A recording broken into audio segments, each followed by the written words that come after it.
ஷஷ்டியை நோக்க சரவண பவனார் சிஷ்டருக்குதவும் செங்கதிர்வேலோன் பாதமிரண்டில் பன்மணி சதங்கை கீதம் பாட கிண்கிணியாட.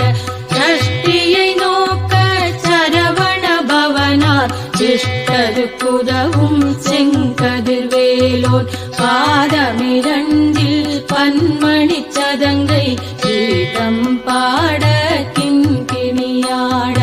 மையல் நடனம் செய்யும் மயில் வாகனனார் கையில் வேலாளனை காக்க வென்று வந்து வர வர வேலாயுதன